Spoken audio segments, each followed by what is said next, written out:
Krishna. Amen. Mm. Hare Krishna, everybody. Hare Krishna, Prabhuji. Hare Krishna. Hare Krishna, Prabhuji. Hare Krishna. Hare Krishna, Prabhu. Hare Krishna. So it's time to read Srimad Bhagavatam. Hare Krishna, Prabhu. Hare Krishna. So we are reading this chapter, Canto 7, Chapter 6. Prahlad instructs his demoniac schoolmates. So we'll continue with that.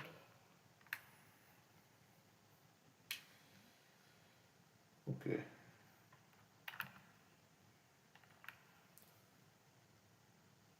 Shrutam etan maya purvam jnanam vijnana sanyutam dharman bhagavatam shuddham narada deva darshanat.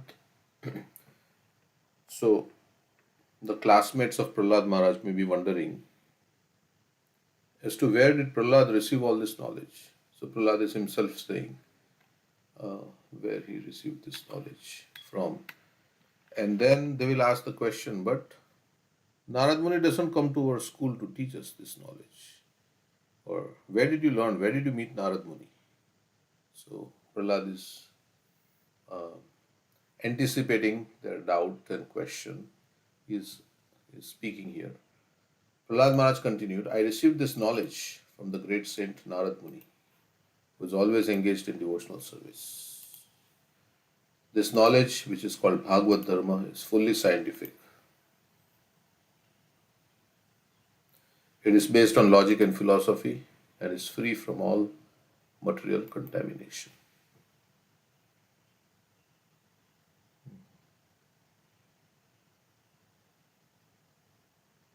So everybody gets their knowledge from somebody, right? So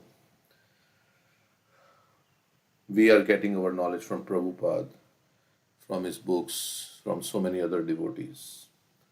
So Prahlad Maharaj got this knowledge also from Narad Muni. And Narad Muni is a pure devotee. So he's always engaged in devotional service. And he's telling his classmates that this knowledge is very scientific. Means if you apply this knowledge properly in your life, you'll get realization. You'll get realization, your consciousness will change, so many things. Your love for Supreme Lord will awaken. And it is not blind, there is logic and philosophy in this knowledge. Okay, so then now they are asking these questions. Where did you learn this knowledge from? Shri Daitya Putra Uchuhu. Shri Daitya Putra, sons of the demons. They are saying Uchuhu.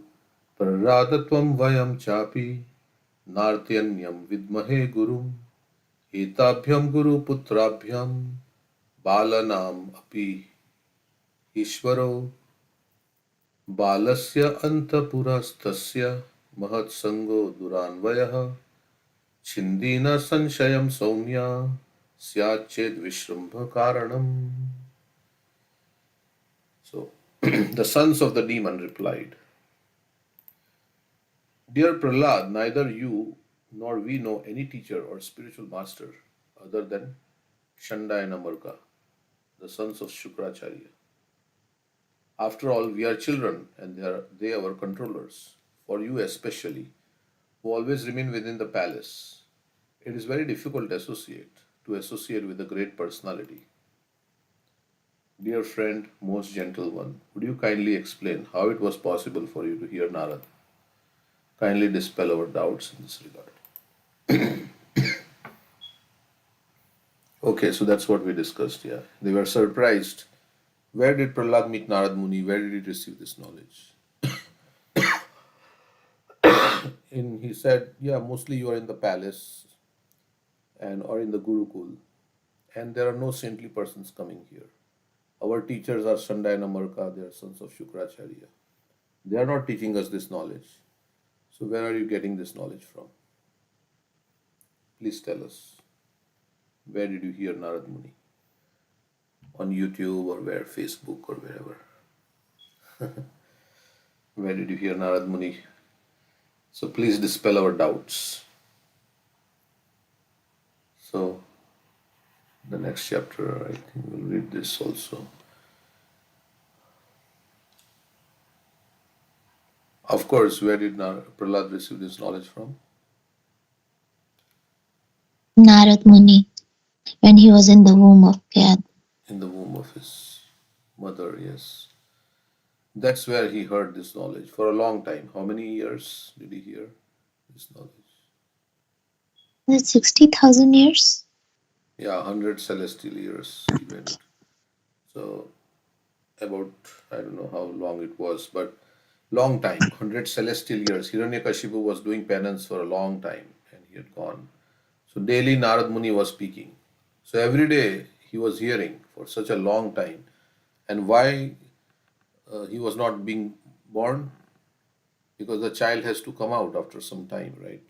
Cannot stay in the mother's belly for a long time. Why the child was not coming out? Because Because Kayadu asked for the boon from Narad Muni until my husband returns. I don't want to deliver my baby. so Narad Muni had blessed Kayadu and she was concerned about her child's safety because she was thinking, my husband is not there. If my child is born, then maybe he'll not be protected. So let him, can he stay in the womb till my husband comes back? And Narad Muni says, yes, so be it. So, by blessings of Narad Muni, Prahlad was in the womb for a long time and he did not come out. And we may think this is not possible, According, it doesn't, scientifically, it's not possible. How can somebody stay in the mother's womb for such a long time? How is it possible? But there are many things, right? Like in spirituality, Krishna is lifting Govardhan hill on his little finger. How is it possible for a little child to lift such a huge hill? So we should not try to evaluate everything based on there are many things that are mysterious and miraculous that happens in this world. So Narad Muni has that power. He can bless anybody and things can happen. So we should not always think that, yeah, scientifically this is not possible. So how is it? Okay, so Prahlad was in the womb for a long time and he was hearing, and because of the prolonged hearing from Narad Muni and from such a pure devotee, as soon as he came out, he was a devotee. And at that time, the Devatas were in charge.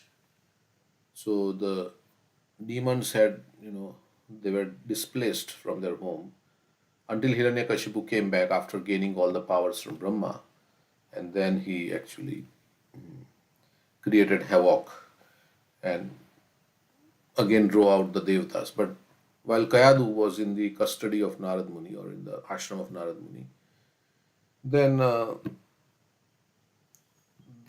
the demon children didn't know about all these things, what Prahlad had learned. Even Hiranyakashipu did not know. So here Hiranyakashipu is also asking, how is he learning all this? He's calling Shandai and Amarka and saying, where did he learn all this knowledge? And they said, we are not teaching. They were also surprised. Shandai and Amarka were also surprised where he learned. But he had learned from Narad Muni. So anyway, in this chapter, to dissipate the doubts of his class friends, the sons of demons, Prahlad Maharaj states how within the womb of his mother he had heard from the mouth of Narad Muni, who had instructed him in Bhagavad Dharma. When Hiranyakashipu left his kingdom and went to the mountain known as Mandarachal, that's the name of the mountain, Mandarachal, to execute severe austerities, all the demons scattered. So without the king, the demons did not have any motivation to fight, and they were. Hiranyakashipu's wife, Kayadu, was pregnant at that time, and the demigods, mistakenly thinking that she carried another demon in her womb, arrested her. Their plan was that as soon as the child took birth, they would kill him. Because another Asura, like Hiranyakashipu, while they were taking Kayadu to the heavenly planets, they met Narad Muni. who stopped them from taking her away and took her to his ashram until Hiranyakashipu's return. In Narad Muni's ashram, Kayadu prayed for the protection of the baby in her womb, and Narad Muni reassured her and gave her instructions on spiritual knowledge. So Kayadu also was very concerned about the safety of her child. Narad Muni said, "Don't worry, your child will always be protected." And this is one reason when devotee promises something, pure devotee like Narad Muni, Krishna makes those words of the devotee come true. Like Narad Muni also said, what is another instance where Narad Muni's words came true? In which other pastime of Krishna? Narad Muni said something and then came true. Any other pastime? Nalkuvera Manigriva. Nalakku. Nalkuvera and Manik. Correct. Yes. There also he said, Krishna will come and deliver you. You stand for as trees for a long time, but at the end, Krishna will come and deliver you. So, yeah. So whatever, because Krishna loves his devotees, so he doesn't want his devotees to be wrong. So otherwise, everybody will lose faith in the words of the devotee. And Krishna wants everybody put faith in the words of the devotee. So he said, Narad Muni said, so he was always being protected. And of course, he was also a devotee. So Krishna takes care of his own devotees. Taking advantage of this instruction, Prahlad Maharaj, although a small baby within the womb, listened very carefully. Because he had nothing else to do, right? I mean, in the womb, what can you do? You can't even move. Like yesterday, Lal Govind Prabhu was saying, right? Somebody was saying, I want to preach like you. And he said, first you learn to sit in the asana for 2-3 hours, something like that. You know. Of course, just sitting on its own, I was thinking, we cannot sit just like that without doing nothing. But if there is Krishna Katha going on, then we can sit because it is very enlivening. If you're telling a child, just sit here, then child will not be happy. But if you give the iPhone to the child, let's say some child, and some game is there, then he will sit there and he will play. So we can sit. Parikshit Maharaj did not get up for 7 days and 7 nights. He was just sitting there.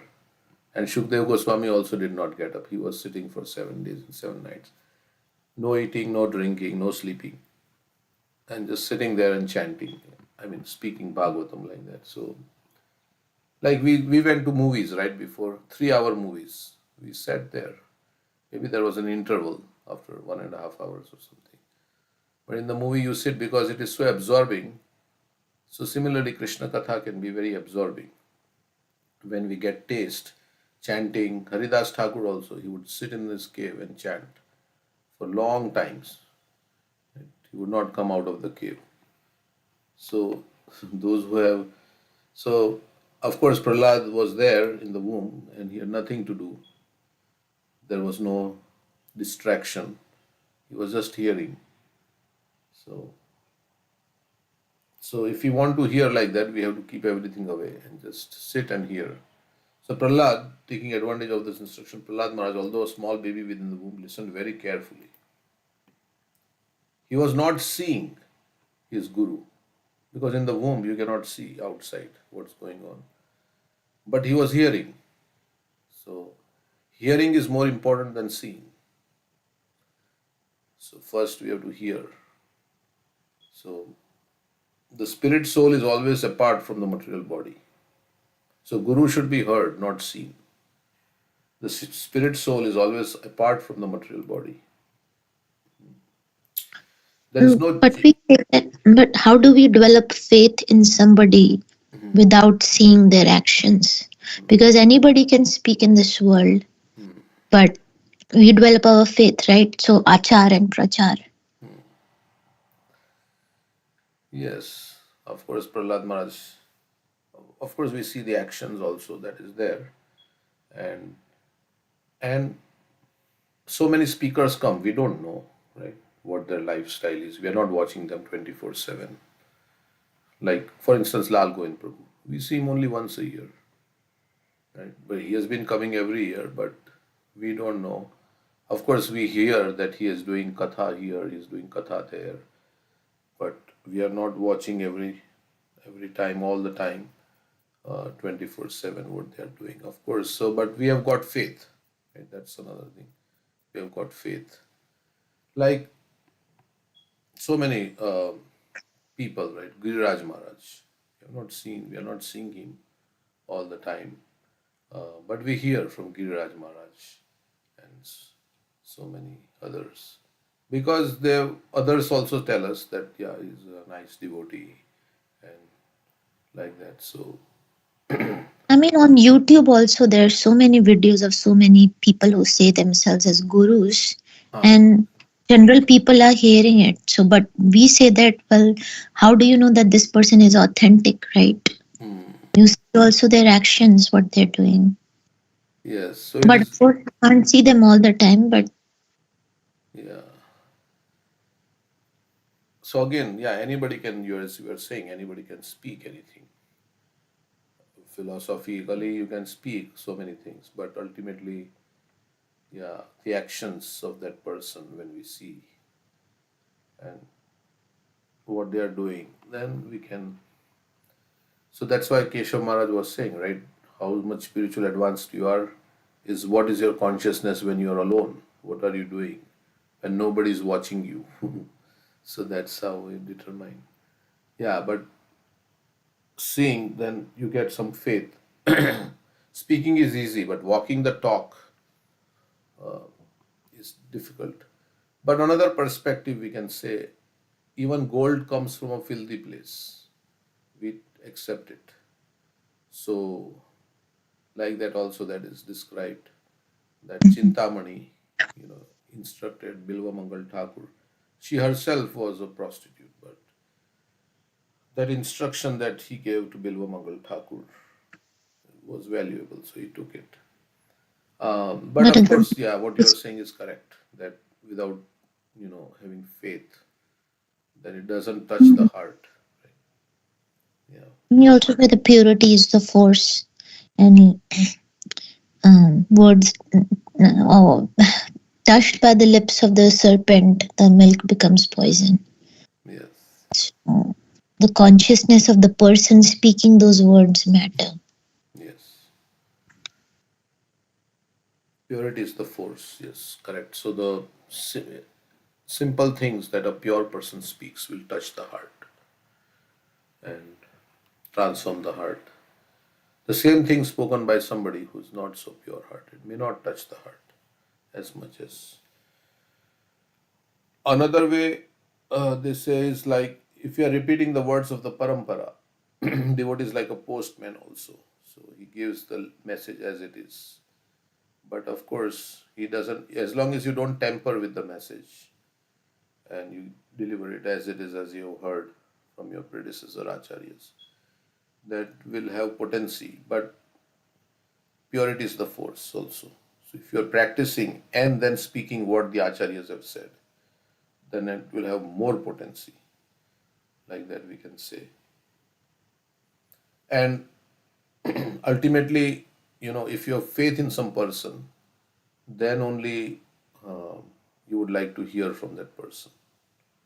If you have, if you feel that this person is of good character and like this, then people will come, right? So here, and that is also there. And if you experience that this person also loves loves you, then you will feel like, yeah, there is an affection. Then you will like to hear also. Like Srila Prabhupada, everybody felt Prabhupada's love, that he really cared for us, really like our well wisher. So then they would come and hear like that. So that is also there. There is some sentiment also involved, so many things. So, because we are after all human beings, so we say people, what is that? People don't know, don't care. People don't care how much you know until they know how much you care. So people don't care how much you know. You may be very big pandit, and but somebody who cares, then the people feel like, yeah, everybody is looking for love and care like that. So if there is some that thing, then people will feel, yes, I will hear. Okay. So there is no change in the spiritual form of the living entity. So spirit soul is always apart from the material body. Any person above the bodily conception of life is pure and can receive transcendental knowledge.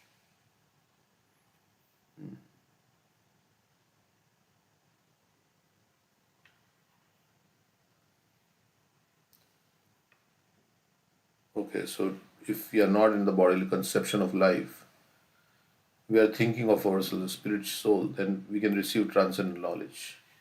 Or by receiving transcendental knowledge, we can get out of the bodily conception of life. Both ways it works. This transcendental knowledge is devotional service, and Prahlad Maharaj, while living in the womb of his mother, received instructions in devotional service from Narad Muni.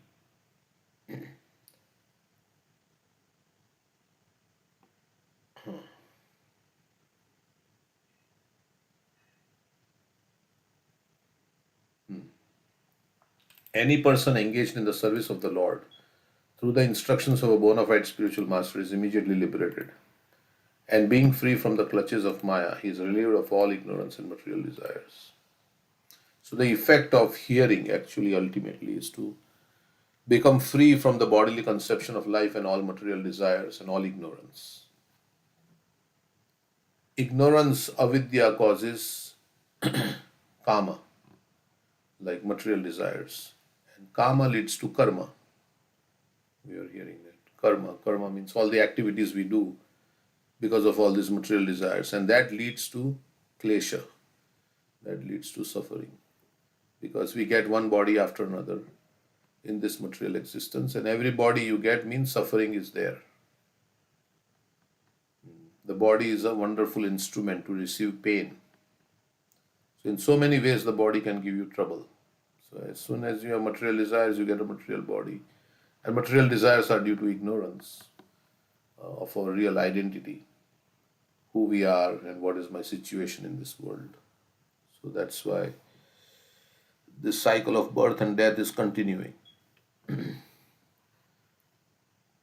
So, when we hear from the bona fide spiritual master, we are supposed to be enlightened with knowledge, and that knowledge, when we apply in our life, that produces realization.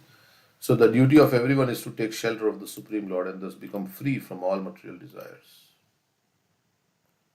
Prabhupada is saying, duty of everyone is to take shelter of Supreme Lord and thus become free from all material desires. Regardless of the material condition in which one is situated, one can achieve this perfection. Sometimes we think desires are just like desires, yeah. But these desires are the root cause of my coming back again and again into this material world, in different species of life, different bodies, like that. Because desire leads to ultimately karma. Now, desires may come, but if you don't take those desires seriously, so many desires may come because of our past conditioning. But as long as you don't act on those desires, then you're not generating karma. And then you can become free slowly and gradually. Those desires will go away. And we try to cultivate positive desires, which are in relation to Krishna, service, like that. So then those desires will go away. So we have to fill our heart with lots of Krishna desires to chant, hear, serve, like that, all the time. Then the other desires will not have any space. So we have to fill our heart with all spiritual desires to serve Krishna. Then the other desires will not be there, go away. So like that. Because it is already occupied. And so Prabhupada was always thinking about how to spread Krishna consciousness, how to give Krishna consciousness to others, and also like how, he was writing his books and more, and he was talking to people and constantly engaged. So, regardless of the material condition in which one is situated, one can achieve this perfection. Devotional service is not dependent on the material activities of austerity, penance, mystic yoga, or piety. Even without such assets, one can achieve devotional service to the mercy of a pure devotee. So you don't have to be rich or beautiful or learned materially or even spiritually. You can please Krishna. You don't even have to go to any yard, like Lal Govind Prabhu was saying yesterday. You don't have to go anywhere. You can stay where you are. And if you have love for the Supreme Lord, then the Lord will appear there. So you don't ultimately Krishna is all pervading, Sarva Vyapak, right? So you can go, don't have to go anywhere. Krishna is seeing everything. So you can be where you are and you can, if you have love for the Supreme Lord. Of course, we go to places where Katha is going on. So that's very good. We should go to the places where devotees are speaking about Krishna. So then we will get more interest. Okay. But Like we uh, don't try to see Krishna, act in such a way that Krishna wants to see you. Right? And right now we can hear Katha anytime, anywhere with YouTube. YouTube, yes. Yeah. So in our home with technology, such comfort we have. Right? We can hear Katha anywhere. So technology is a boon. Like here now we are discussing Bhagavatam with technology, these teams. Yeah, we are. So technology is a boon now, which was not possible previously, but now we have all this.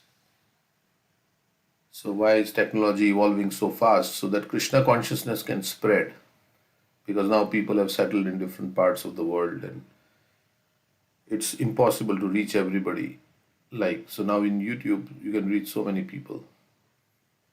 So okay, so now that's the summary of the chapter. So we'll read some verses. We want to come to the prayers.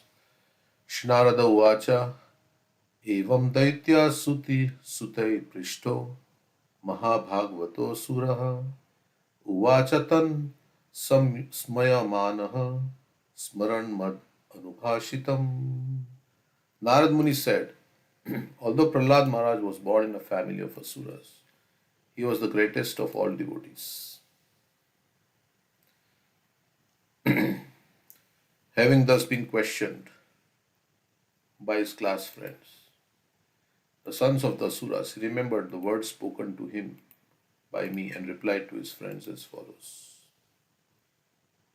So Narad Muni is saying, they were asking Prahlad Maharaj, right?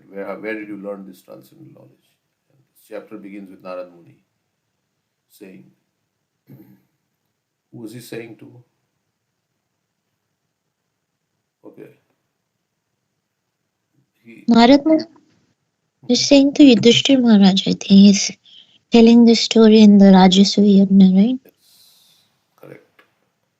So, yeah, there's a conversation in conversations. Narad Muni and Yudhishthir Maharaj. Yudhishthir Maharaj is asking Narad Muni about Shishupal, right? He was asking about how did Shishupal attain liberation, although he was very envious of Krishna. How did he? Then Narad Muni is telling, oh, actually they were Jaya and Vijay from the spiritual world.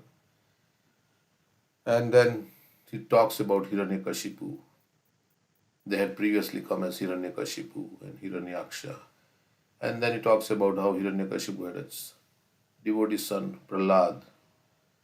And Hiranyakashipu tried to kill his son in so many ways. Then Yudhishthir Maharaj is asking, well, if his son was a devotee, then why did Yudhishthir Maharaj, Hiranyakashipu tried to kill his son? So in that context, then the whole katha begins. So, yeah, he's talking to Yudhishthir. So he's saying, when he was questioned by his class friends, he remembered the words spoken to him by me. Narad Muni only spoke and replied to his friends as follows. When he was in the womb of his mother, Prahlad Maharaj listened to the words of Narad Muni. One cannot imagine how the baby in embryo could hear Narad. But this is spiritual life. Progress in spiritual life cannot be obstructed by any material condition. So the child is there in the womb and he is hearing also. They say like that. So, in a very difficult situation, also the child can hear. They say the last sense to go when we die is hearing. So that's why devotees chant. Even if somebody is in a coma like that, devotees chant there. Maybe some hearing is there, soul is hearing.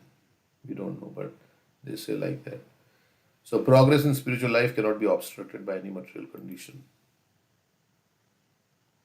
Because you can love Krishna in any material situation. This is called ahetuki, apratihata. Reception of spiritual knowledge is never checked by any material condition. Thus, Prahlad Maharaj, from his very childhood, spoke spiritual knowledge to his class friends, and certainly it was effective, although all of them were children. So, children can absorb this knowledge very easily. So, if they are cultivated nicely by their parents, then they can become devotees very easily. After a certain age, it becomes very difficult. So, when they are young, I've seen some people say, my son, they never listen. My son and daughter, they never listen. Now they are past, so they're in their teens, they never listen to what I say because they were not given this spiritual knowledge in early in the life. So, but still, somebody can become a devotee. It's not like that. But the child's mind is like a sponge, so it will absorb if you give proper guidance and direction and things like that. So, generally speaking, they will learn fast. They learn fast. Language also they learn fast. So they should be Kamaram Acharit Pragyo. In the last chapter, he was saying that, yeah, the spiritual life should be, because if you don't inculcate spiritual life in children from early age, then after some time they get into another association. And of course, they have their past conditioning from their previous life. But it is the duty of parents to educate, right, their children. So then they'll become devotees, they'll have interest in, in this Krishna consciousness. So, and at that age, children are dependent, right? So they are, if you tell them and if you discipline them, then they'll become devotees. But if you let them, do whatever they like and like that, and don't spend time with them, and then they will not learn anything. And then it'll become difficult when they go into school and have all the other friends, and so then all the other interests will come about, and there'll be no interest in bhakti. So, of course, we cannot say for sure that this, even if you raise a child in bhakti, but maybe when he grows up, he may not take up seriously. But at least one should try. So, so that is lacking. Many nowadays that is lacking. Many children are sent to all the extracurricular activities, all the games and all these things, but they are not made to read scriptures or hear scriptures. They just want to train them in. They go to karate class and then football and this and swimming class, and which is all good, but they are not giving them spiritual knowledge because parents themselves don't have, or they don't think it is important. Uh, Either they don't have it or they don't think it is important. So they want their child to be materially well established, so materially well situated, which is good, right? Every parent wants their child to become materially comfortable like that. But that is not the purpose of life. The purpose of life is to go back home, back to God, make spiritual advancement. Okay. So that is lacking, and that's why people don't come When there is katha, there's so many excuses we give. I have this, I have that. Like that day Lal Govind Prabhu was telling me, we have so many excuses. But when we have to go on vacation, then there is no excuse. But when we have to come to the satsang, like that, we give so many excuses. I have this responsibility, I have that responsibility, I cannot come. Of course, you can do at your home and you can hear also. It's not, I'm not saying you have to come. But if we are not interested, then how will we get interest unless we hear? So we have to come when there is some. Every Sunday we have program in our temple. You should come to hear. Every day we have conference call, so we can read Bhagavatam. If you give time, then you will develop a relationship with Bhagavatam. Like Bhagavatam is our friend, right? And a friend, you can have a relationship with your friend if you give more time to your friend. If you hardly see him, never talk to him, then how can there be a relationship? So the more we read Bhagavatam, the more we'll develop a relationship with Bhagavatam. Bhagavatam will speak to us. But if you don't read, don't hear any time, then we have no time. We have all the time in the world for all other things, useless things, which are all useless in one thing. Then we'll miss out on the goal of human life. Of course, we cannot say it's useless, but we have made our life so complicated, and then we say we don't have time to hear about Krishna. So we should find time, and like that. And the more we find time, the better it is. So less, so simple living and high thinking, because we are not going to take anything with us. And all this so-called thing, it's like an illusory thing. Nobody is really our father, mother, brother, sister in this material world. We are all recycling in different bodies and meeting different people, and then it's all changing with time. In a few years, everything will change. So while we are together, we should help each other go back home, back to Godhead. So that is the goal of life. All our family members, we should help them so that they are also spirit souls. By force of our karma, we have come in certain bodies, in certain relationships. So we have to help them to become Krishna conscious and take their help to become Krishna conscious, like that. Okay, so the next verse. Shri Prahlad Uvacha Pitari Prasthite Smakam Tapase Mandarachalam Yuddhodyaman Param Chakrur Vibhudadanavan Prati. Prahlad Maharaj said, when our father Hiranyakashipu went to Mandarachal mountain to execute severe austerities, in his absence, the demigods, headed by King Indra, made a severe attempt to subdue all the demons in warfare. So, taking advantage of the situation, Hiranyakashipu was away. They wanted to get back and they wanted to subdue. So then, alas, as a serpent is eaten by small ants, so the troublesome Hiranyakashipu, who always inflicted miseries upon all types of people, has now been defeated by the reactions of his own sinful activities. Saying this, the demigods, headed by King Indra, arranged to fight the demons.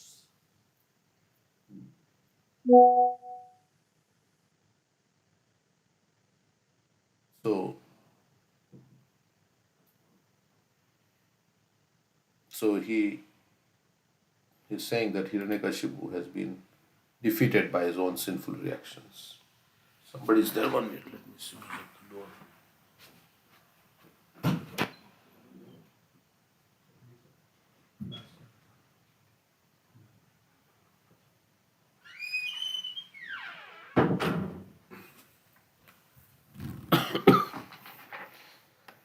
Okay.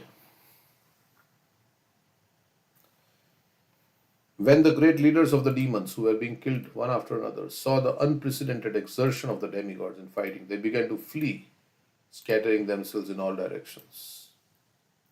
Simply to protect their lives, they hastily fled from their homes, wives, children, animals, and household paraphernalia. Paying no heed to all this, the demons simply fled.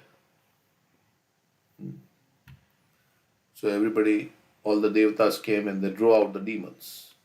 The victorious demigods plundered the palace of Hiranyakashipu, the king of the demons, and destroyed everything within it. Then Indra, king of heaven, arrested my mother, the queen.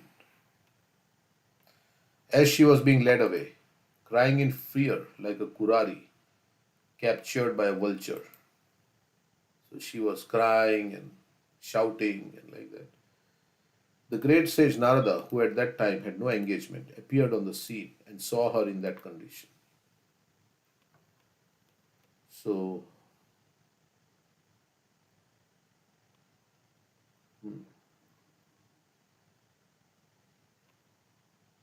Narad Muni said, O Indra, king of the demigods, this woman is certainly sinless. You should not drag her off in this merciless way. O greatly fortunate one, this chaste woman is the wife of another. You must immediately release her.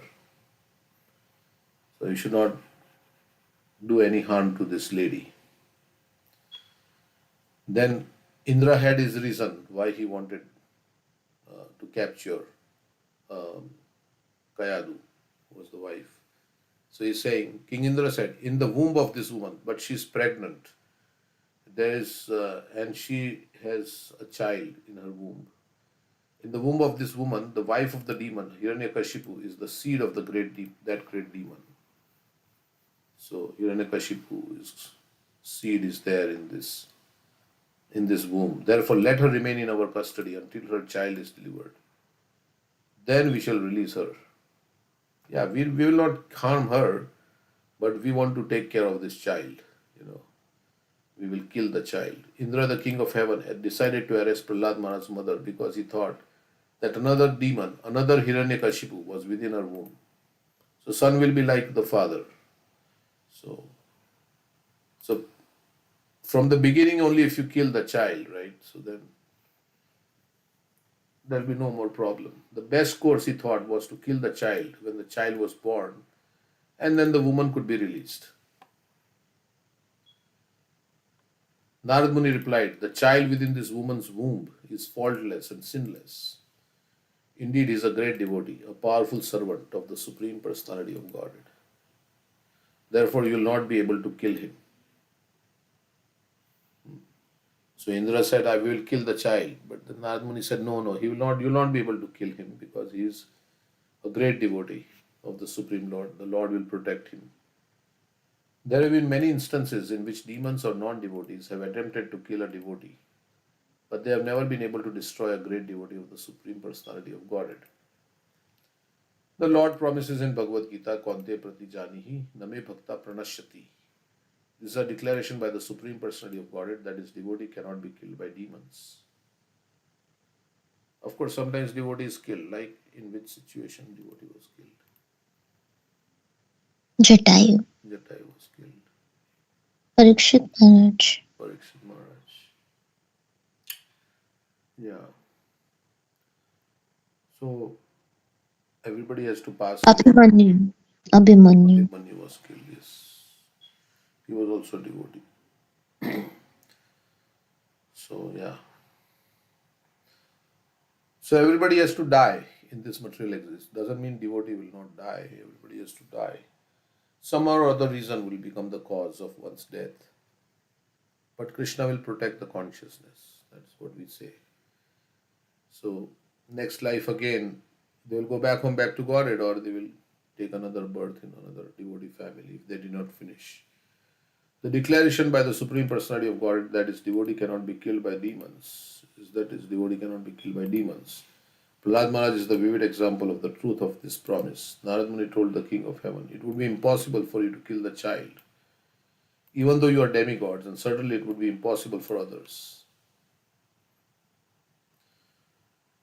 So before only he said, it will be impossible for you to kill this child, because he is a great devotee. When the great saint Narad Muni had thus spoken, King Indra, being respectful to Narada's words, immediately released my mother. So now they have no more fear, because he is going to be a devotee. He is not going to be a demon. So they released. Because of by being a devotee of the Lord, all the demigods circumambulated her. They did a pradakshina of Kayadu. Then they return to their celestial kingdom. Although King Indra and other demigods are exalted personalities, they were so obedient to Narad Muni that King Indra immediately accepted Narad Muni's words concerning Prahlad Maharaj. So they had faith in Narad Muni's words. So we should have faith in Prabhupada's words, in Krishna's words, in the Bhagavad Gita. Whatever he's saying, we should have faith. We should not doubt that whether this is true or not, like that. And we may say it's blind faith. No, it is faith that is you can actually see. Like Krishna talks about karma and how we move from one body to another based on our karma. So we can see that in action also in this world, how different people are in different situations. Right from the birth, they're in different situations and they have different destinies. So all these things is true. And this karma is working under Krishna's direction. So karma, Krishna is also saying, Maya dakshina prakriti. What is the verse? Maya dakshina prakriti. श्रूयते सचराचरम् हेतुनानेन कौन्तेय जगद्विपरिवर्तते. So Krishna is saying, yes, this prakriti is working under my direction. So karma, everything is working under Krishna's direction. So we sometimes people think no, karma means you have to, but karma means there is somebody who is giving the results of karma. Like there is law that anybody who commits a murder should be imprisoned or hanged, imprisoned for life or hanged. Then the law is there, but somebody has to enforce the law, right? Somebody is enforcing the law. The law is made by the government, and the police officers who are government's representatives, they also enforce the law. So law can be there, but there should be somebody to enforce. It's not happening automatically. To our eyes, it may seem like it's all automatic, but there are people behind this, which are who we call as devatas, the demigods, and their devatas are under, yeah, like a Yamaraj and all this. They are there, and they are also working under Krishna's, you know, order. So like that, um, there is ultimately there is person behind everything. It is not impersonal because in this world, behind everything there is a person. Like this computer, somebody manufactured the computer, right? This table was designed and manufactured in an industry or wherever it was by some people. Of course, you can say the machine manufactured the table, yes, but the machine was constructed and operated by some people. There was an machine did not come into existence on its own. So similarly, this cosmic universe, this whole gigantic universe with all the different planets and everything, came into existence because of some person, Krishna. Krishna is saying, it is my intelligence at work. And so, only problem is when we think if he's a person, he must be like me. Then how I cannot construct a universe? So, how can that person construct a universe? So, then we say it just came about on its own without any intervention by a person. So, that is the problem because we think that's why we think it's mythology. It's all this, they are fairy tales, they are not really true. All this, so because we think God is a person, but he's a supremely powerful person. Like in United States, everybody is a citizen of United States, right? More or less. But amongst us, Donald Trump is very powerful. We are all citizens. Donald Trump is also a citizen of the United States, but he can introduce tariffs. He can do so many things, and it can influence the life of so many people. Right now, what he's doing, people are losing jobs. People are feeling so he has gotten that power. Of course, we then somebody may well ask, well, he was elected the president by people, and that's how he got the power. So, who elected God? Did some people come together and say this person is God and he got the power? No, no. God is not elected like that by people. God is independent on his own, and we are part and parcel of God. So we are having the qualities of God in a minute degree, because we are part has the qualities of the whole in a minute degree, and the part is happy when the whole is served. The part is like the part of the tree, leaf. Leaf is happy when the tree is watered, then the leaf is green. If the leaf disconnects from the tree, then it will become brown and it will dry up. So, similarly, as long as we are Krishna conscious, we'll be happy.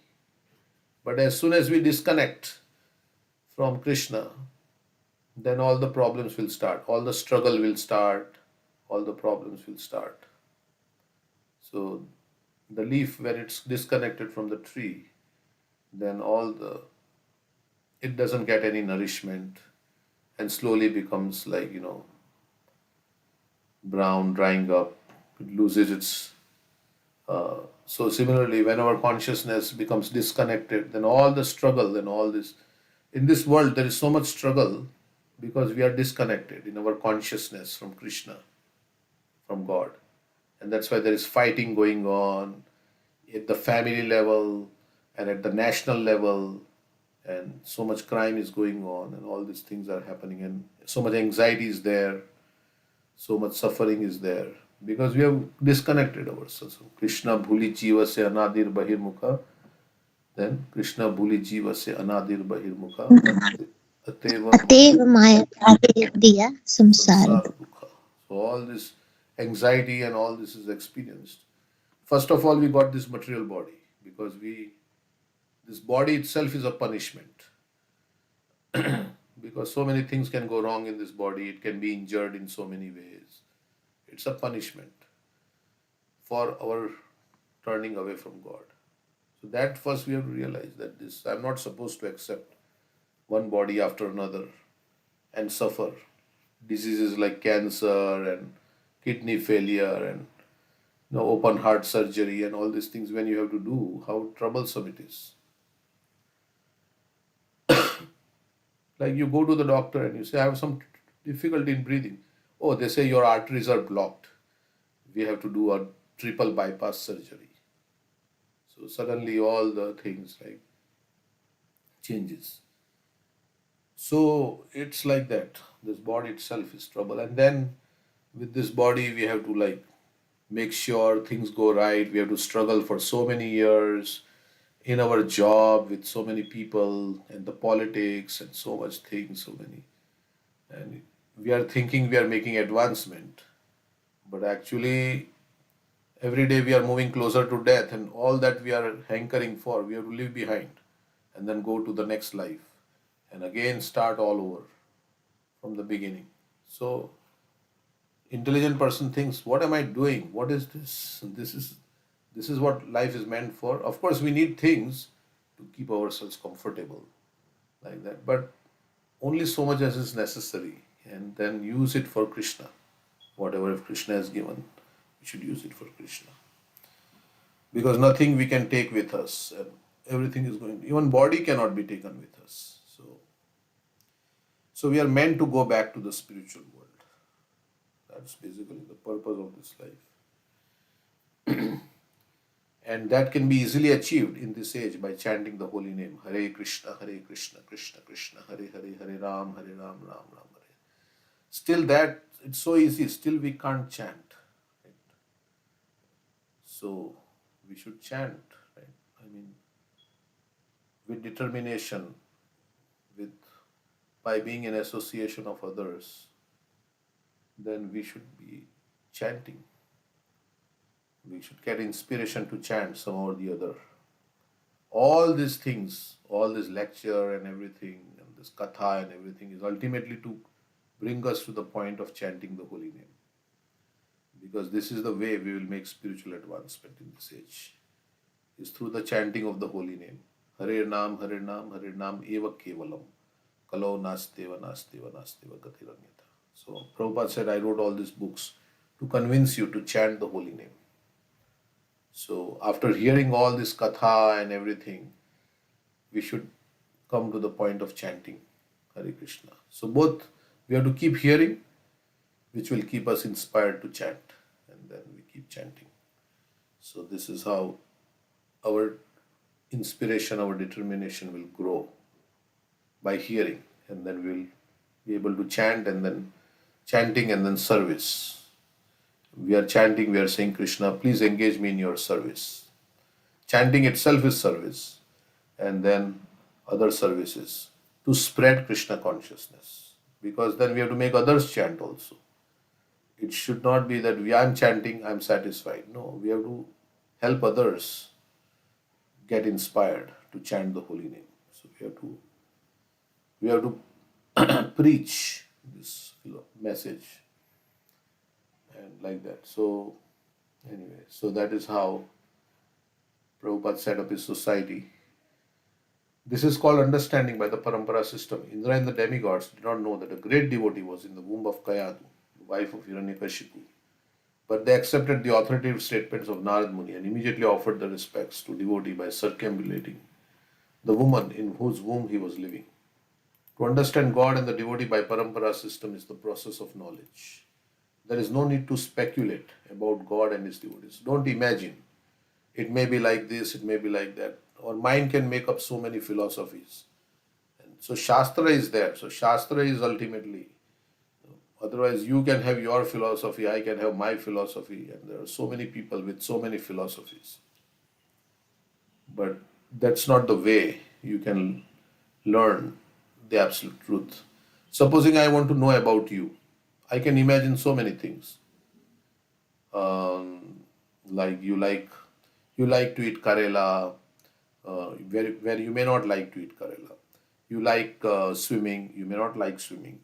But I'm thinking you may like this or you may not like this. But if you tell about yourself, I like this, I don't like this, that's more authentic than I imagining. So God is speaking in Bhagavad Gita. He himself is speaking. This is what I like, this is what I don't like, this is my desire. And his devotees are speaking in Bhagavatam. Those who are close to God, they are speaking about God. So we should hear from those who are close. Supposing somebody is close to you, let's say your friend or father or mother or husband, wife, they can tell, okay, my husband likes this, my husband doesn't like this, because they are living. So similarly, Prahlad Maharaj, Dhruva Maharaj, all these great devotees, they are close to God, Shukdev Goswami. They are speaking about God. So we can know God's heart and what their prayers are. So we should not speculate that it may be like this, it may be because we cannot, with our limited mind, we cannot understand what is beyond the purview of the mind. So that's why this process is called Avroha Pantha. It is descending process. Aroha Pantha means I on my own try to figure out things without any reference to any Shastra or anything. So instead of doing that, we said don't reinvent the wheel. Don't reinvent the wheel.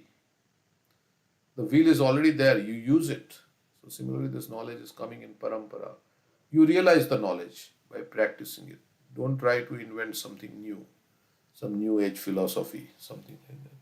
So nowadays, so many new things have come up, but this is standard. Bhagavatam, Bhagavad Gita. So that's what. There is no need to. That's why Chaitanya Mahaprabhu, when he was hearing from Ramananda Rai, Ramananda Rai quoted which verse? And he says, Eo hoy, age kaho. Which verse he spoke? Ramananda Rai spoke a verse spoken by Brahma. ज्ञानप्रियास्वदुपशनमन्तेव जीवन्ति सन्मुखृतं भवति अवार्ता स्थाने स्थिता श्रुतिगतं तन्मान् मनोभिर् ये प्रयासो अजीत जीतो अपि ते स्त्रीलोक्यम्. And what does this verse say? Jnane prayas. Prayas means jnane Yeah. prayas, Endeavor. endeavor, effort. Yeah. Jnane prayasa. Udapasya. Udapasya means give up. Give up all your mental Mental speculative efforts. And namanta eva. Namanta means very submissively. With submission. Here, what? Jnane strength. prayasa udapasya namanteva jivanti sanmukharitam. Sanmukharitam, mukha means the mouth, and sat means the devotees. So, sanmukharitam, jivanti sanmukharitam, bhavadiya vartam. Mhm. The topics, varta means the topics about the Supreme Lord, like something like that. So then you don't have to change your position. Sthane sthita. Just stay as whatever you are, whether you are a brahmachari, grihastha, vanaprastha, sannyasi, or you are brahmana, kshatriya, vaishya. Just lend your ears to Hari Katha. Sthane sthita shruti katam tanuvan manobi. And with tan, vak means words, and man means mind. With your body, mind, and words. Tan means body. Tanuvan, vak is words. And man, body, mind, and words. Very respectfully, submissively hear Hari Katha, vibrated by the pure devotees. Sanmukharitam bhavadiya varto. And by this, what will happen? The Ye prayaso jini, you will be able to conquer the Lord who is unconquerable. Krishna will become conquered just by hearing about Krishna. Nobody can defeat Krishna, Ajit. But that Ajit becomes Jita. So you can get victory over somebody who cannot be won over. So that's how the Lord will serve you. Rukmini became attached to Krishna so much by hearing, and then she wrote a letter to Krishna that I want to marry you only. Please come and rescue me.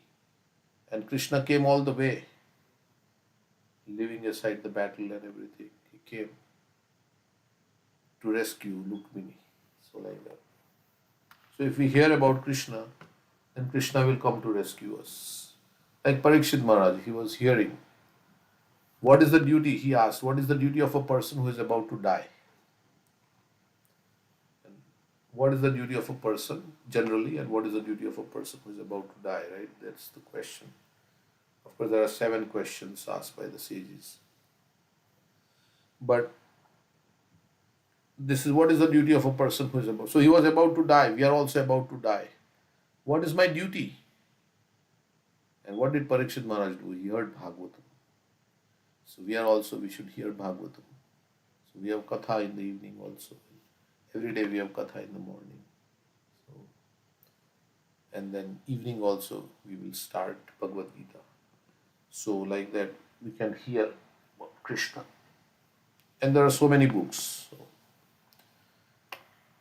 So one should accept, there is no need to speculate about God and his devotee. One should accept the statements of a bona fide devotee and thus try to understand. Okay, we will stop here. Anybody like to say anything? Or we can hear a class also. But Lal Govind Prabhu is going to come, I think. So,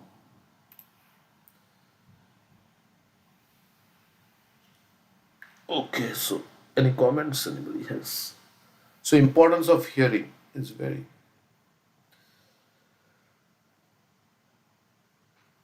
much required. So we should hear. And after hearing, we should apply the knowledge. Actually, if we keep hearing, then what will happen is our determination or inspiration to apply the knowledge will become will be very enthusiastic to apply this knowledge. Because if you hear, what will this Krishna consciousness do? What if I chant the holy name? How much taste is there in this chanting? Then we will also like, oh, yeah, I want to experience this. So the bliss of Krishna consciousness. So then we'll apply. So then we will also surrender to Krishna. We'll use our time, our energy, our money. Because just by hearing, if we don't surrender, if we don't sacrifice for Krishna, realizations will not come. If we don't sacrifice, we have to sacrifice also for Krishna's sake. So it's not like an academic exercise to get knowledge and just put all the things in our mind and just like it's not like an academic exercise and then speak about this knowledge that's there, but ultimately we have to see the knowledge that this knowledge applies to me and all instructions are meant for me. So we should be in the mood to serve. Like spiritual life means we are in mood to serve, not to be served, but we want to serve. We want to serve Krishna. We want to serve the devotees of Krishna. Not that I should be served by everybody else. I should serve. That's the mood, right? Ultimately. How I can serve. So that's the. And of course, service can take many forms, but giving Krishna to others, that is also service to others. So we want to serve, not be served. Because we want to be served, that is the position of God, to be served by others. Of course, God will serve you if you serve Him. He's already serving us by providing so many things. But we should serve. And mood should be there that how can I sacrifice to spread this Krishna consciousness? Not come and only enjoy, but also what can I do to facilitate so that others become Krishna conscious? That's also very important, right? Okay, so we'll stop here. Yeah. Anybody has any comments? We have this Bhakta Subhash is there. It's your father. Yes. Maybe he like to say something. Yesterday, Lal Govind Prabhu was saying that Krishna, Lord Ram killed Bali from behind the tree, Hmm. and he came, like Bali came as that. That's not correct. Yeah, actually it was Bhrigu Muni, right? Okay. Yeah, Yes. to yeah, threw the arrow at Krishna. Yeah. I mean, it sounds logical that he killed from behind without any notice, right? Like so. But there is a conversation that happens that Lord Ram says that Huh. uh, Kshatriyas hunt and you are an animal and you Animal. behaved like an animal by taking another's wife.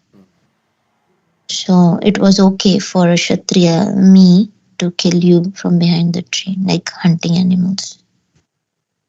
But if he's an animal, then if he's taking another's wife, then there is no like sin also, right? Because he's an animal. So for human beings it may be, but for animals it's not considered like they're just following their instincts. So Mhm. I'm just saying that, Yeah, yeah. uh, There's that conversation that happens, yeah, yeah. and So then in that I know, yeah, this argument was given that you did like this and you were a king and you were supposed to actually protect this lady who was Sugriev's wife. You actually, yeah.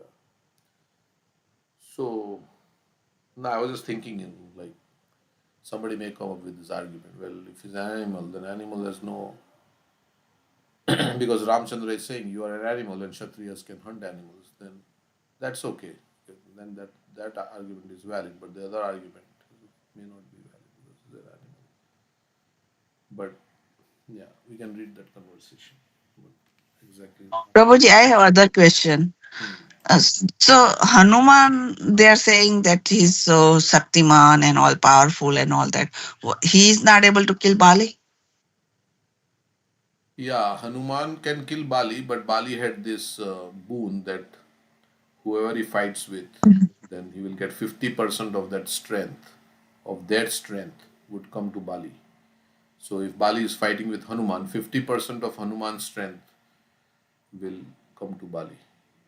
And another thing is that Hanuman did not know of his powers until somebody reminded him. And Ram Tirtha Prabhu was saying that, until he would use it in devotional service of the Lord, then his powers would not come. So Hanumanji did not know of his powers until somebody told him. Oh, you like Yeah, Jambavan. that's Jambavan was telling like yes, Hanumanji that nobody. yes, yes, yeah. Yeah. So Hanumanji did not know maybe, but then Sugriv may have told him. But unless it is used in the service of the Lord, then those powers will not come about. Something like that. He was saying. Mhm. Mhm. It was very nice. He was describing Chaitanya Mahaprabhu lifting his hands, what it means. Of course, we know the usual meaning is that of surrender, right? I surrender to you. Yeah, he added one more meaning that he's saying that I have become bankrupt, basically. I'm in debt to my devotees. And he was giving the example of Putana, like how Krishna gave Putana the position of mother, one who tried to kill him, and what position he would give to Mother Yashoda. So he's in debt to his devotees, like Sudama also. And Lord Ram is in debt to Hanuman for all the service that he has done. Yeah, even like some devotee was saying that when Hanuman's poonch was set on fire, he was thinking how I can use this situation in Lord Ram's service. He was not thinking how I will save myself with all this fire on me. He was thinking how can I use this my tail getting on fire in Ram's service. And so he used that in burning Lanka. All the time he's thinking, how can I serve?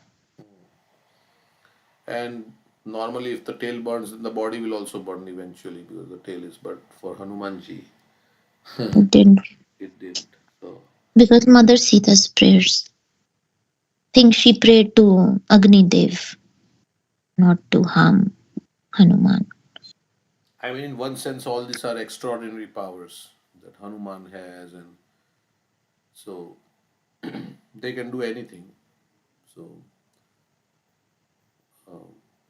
but then they get controlled. I mean, in the serial I saw that Ram and Lakshman, they were like subdued by this Naga, what is it, Naga Pash, and they became unconscious and all. It's. I mean, can they? They are the supreme lord. Can they not counteract this Naga Pash or anything like that? But then they get subdued because everybody comes in anxiety. So the story goes on, right? It's to develop a like big story. That's why all these things are there, and then Mm. we feel excited and there's some Hmm. adventure, And emotions also. emotion also. But ultimately, yeah, it's Lord can finish everything in 1 second. Just with the heart attack he can give to Ravan, he can finish him. But he creates all this Leela so that we have Ramayana and so that we sit and hear Ram Katha. So But Prabhuji, I have other question. Who gave that strength to Bali? Like who gave that boon to Bali? yeah, who gave that boon to Bali? Is there some pastime we can see? I think. Yeah, Bali was more powerful than Ravana. I think once Ravan had come and Bali put him under his. No, but she's Uh, asking that who gave boon to Bali that 50% of his strength would be. He must have done some tapasya. I don't know.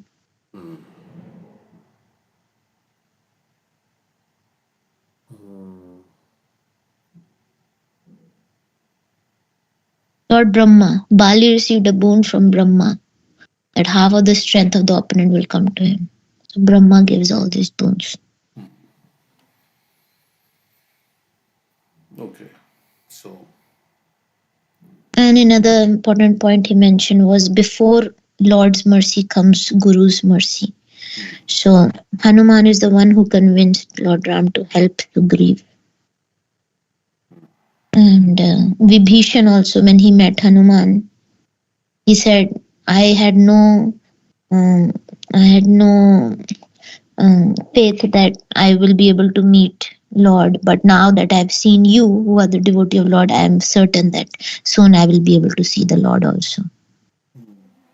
so the presence of devotees in one's life is the mercy of the Lord. Mm. Mm.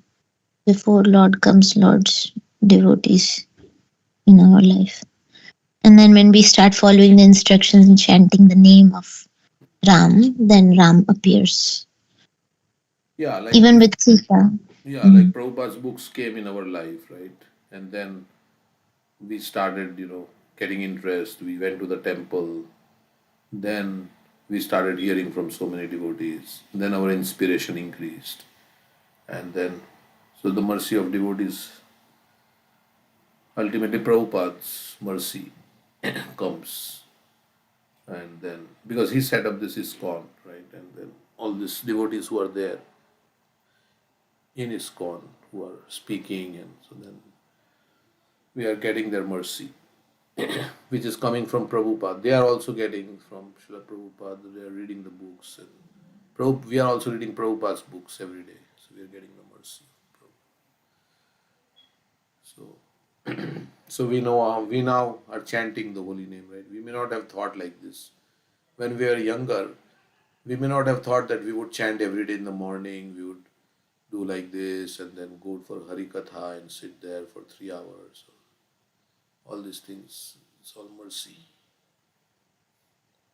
of the devotees. Yeah. And so many devotees, mercy is there in our lives. So, Mhm. And by doing Vaishnav Seva, we should try to get more mercy. Krishna is very easily pleased.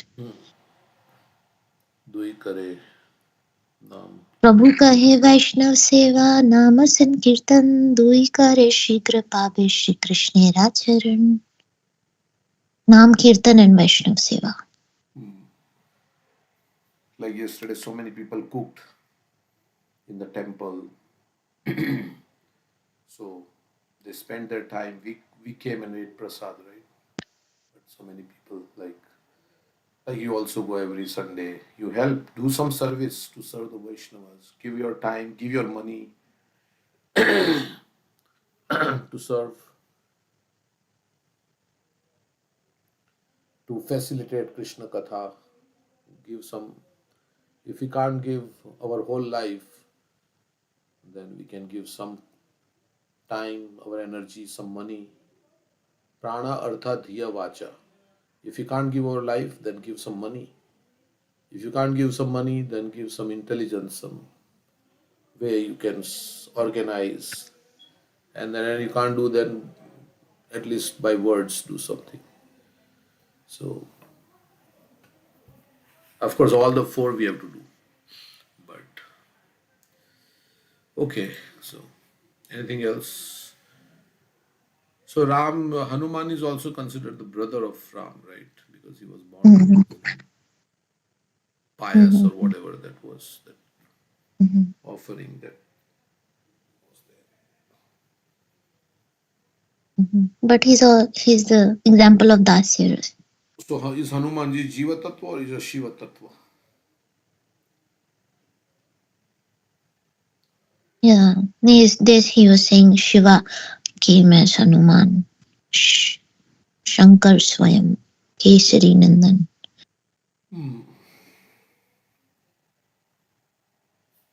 There's a lecture on the birth of Hanuman. You can hear that by Radhanath Swami. Mhm,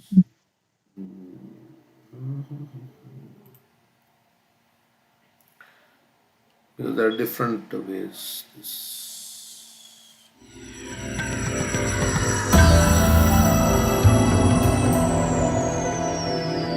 And here.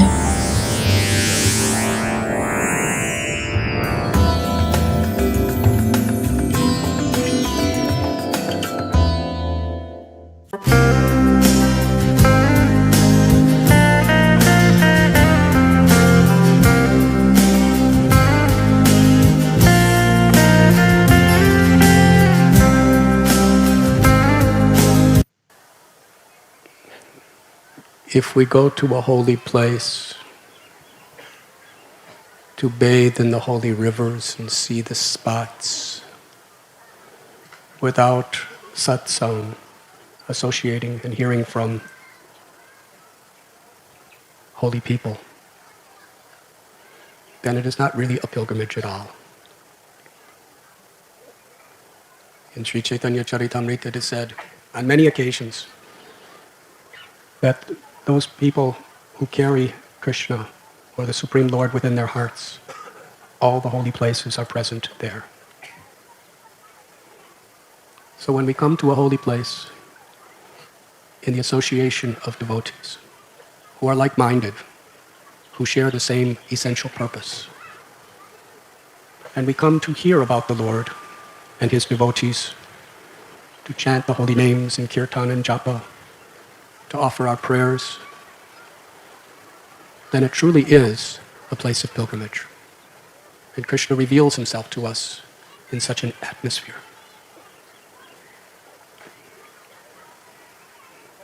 On the path of bhakti, we pray for pure devotional service. Anyabilashita sunyam, Rupa Goswami tells us that pure bhakti is uncompromised by the desire for liberation, by the desire for mystic powers, by the desire for heavenly pleasures. Pure devotional service is simply to awaken our love with a will to serve with love. Sri Chaitanya Mahaprabhu, when describing bhakti to Sanatana Goswami, he built his most incredible teachings on the foundation of a single verse. Jivara Swarupoi Krishnara Nityadas. That we are all eternally the servants of Krishna. Nitya Siddha Krishna Prema Shravanadikam. That within the heart of every living being is love for Krishna. And by associating with Krishna's devotees, chanting Krishna's names, practicing the principles of devotional service, that love is awakened. Nadanamna janamna sundarim kavidam bhajagadisha kamaye. Mama janmani janmanishwari bhavatad bhakti rohaita kidvai. Sri Chaitanya Mahaprabhu taught us this prayer. I do not want the pleasures of this world, wealth, sexual pleasures, sensual pleasures. I do not want the prestige and fame of being great or learned or advanced spiritually. I do not want the mystic powers that people spend lifetimes trying to achieve. I do not even want liberation from birth and death. My only prayer is to serve you, unconditionally, with love, forever. That is the aspiration of those who follow the path of bhakti as it has been handed down by great acharyas from the very beginning of creation. In the Srimad Bhagavatam, Prahlad Maharaj tells there are 9 processes within this bhakti path. Saravana Kirtana Smarana Bandhana Pada Sevana Dasyate Pujana Sakhijana Atmani Vedana. Beginning with hearing about the Lord and chanting his holy names and always remembering him. Each of these paths of bhakti is especially personified by a particular person. Mahajano Yena Gatasa Panda. The path of perfection is to follow in the footsteps of great souls. Parikshit Maharaj attained perfection simply by hearing about Krishna and his various avatars and his teachings. Shukadeva Goswami attained perfection simply by kirtanam, by chanting and describing the Lord's names and glories. Little Prahlad, by always remembering Krishna in any and every situation. Kunti Devi, the great queen and mother of the Pandavas, in the spirit of Prahlad, she prayed to Krishna, let challenges and difficulties come upon me. Because in that situation I'm helpless, and I have no one else to turn to.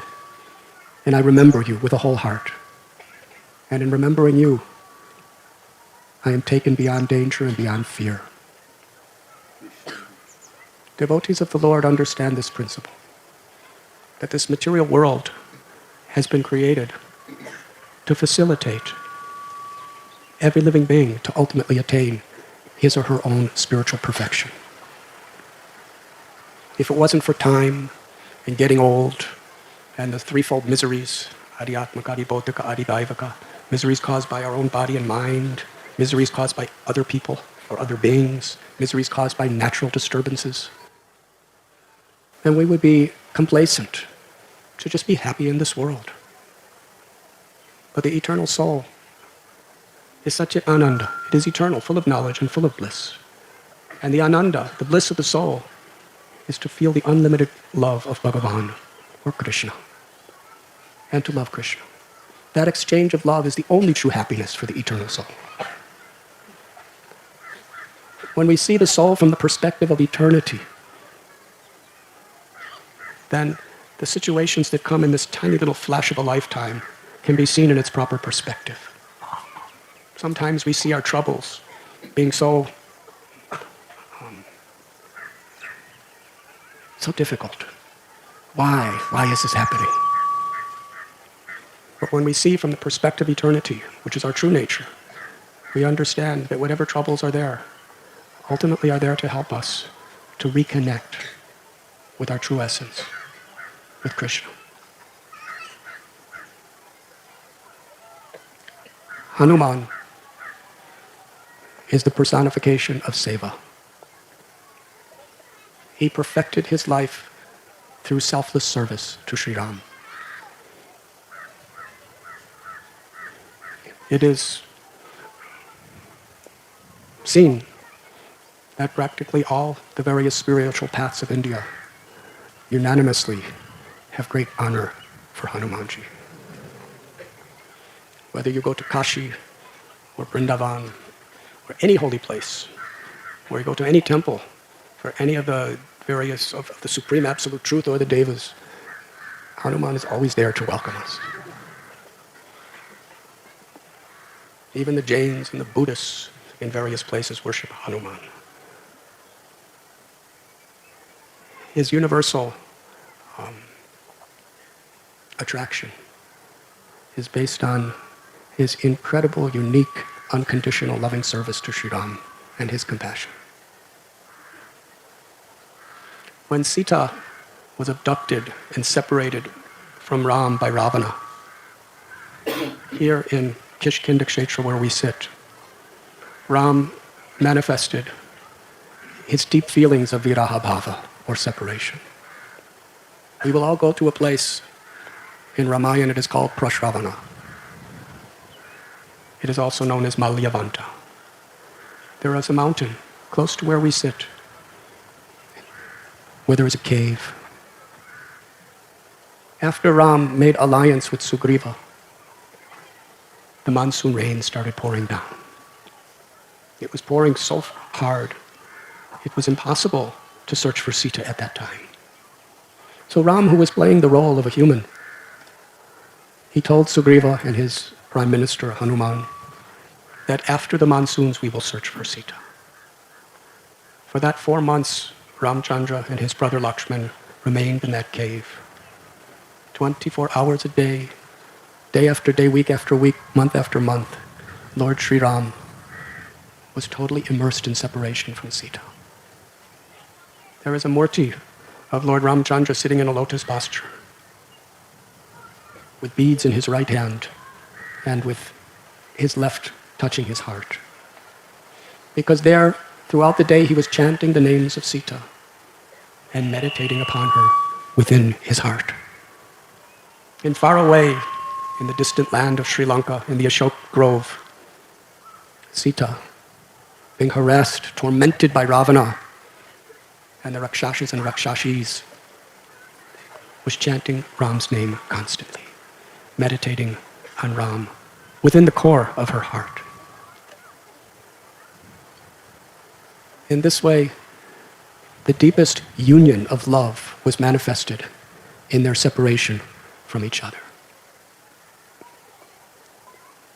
When Krishna left Vrindavan to Mathura and later to Dwarka, Brihad Bhagavatamrita by Sanatana Goswami, it is explained how the gopis and the gopas They lived 24 hours a day, only breathing with the expectation that Krishna will return that day.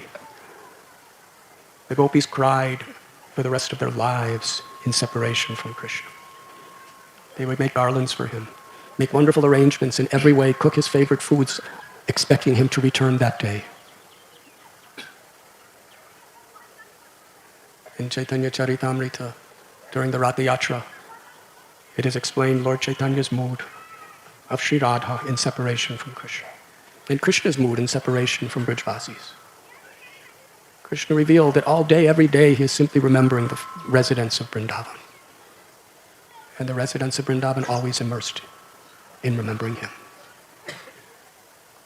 Sanatana Goswami reveals Krishna's mind, that the depth of the love in separation is so deep, the union of their hearts, that it's the highest revelation of prema. In a similar way, Rama and Sita were experiencing that viraha bhav.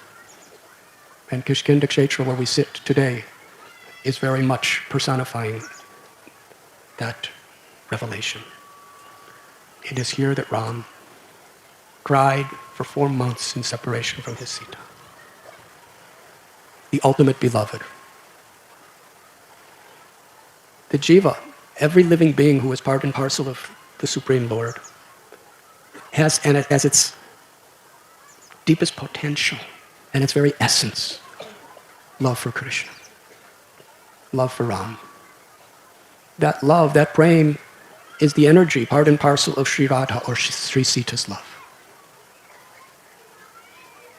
But due to the ego, the ahankar, the misconception that I am this body and all of its designations, and whatever is in relationship to this body is mine, we have forgotten that love. We are constantly being distracted by those things that perpetuate this material conception of life. Bhakti is the process of reconnecting us to our true nature. And in doing so,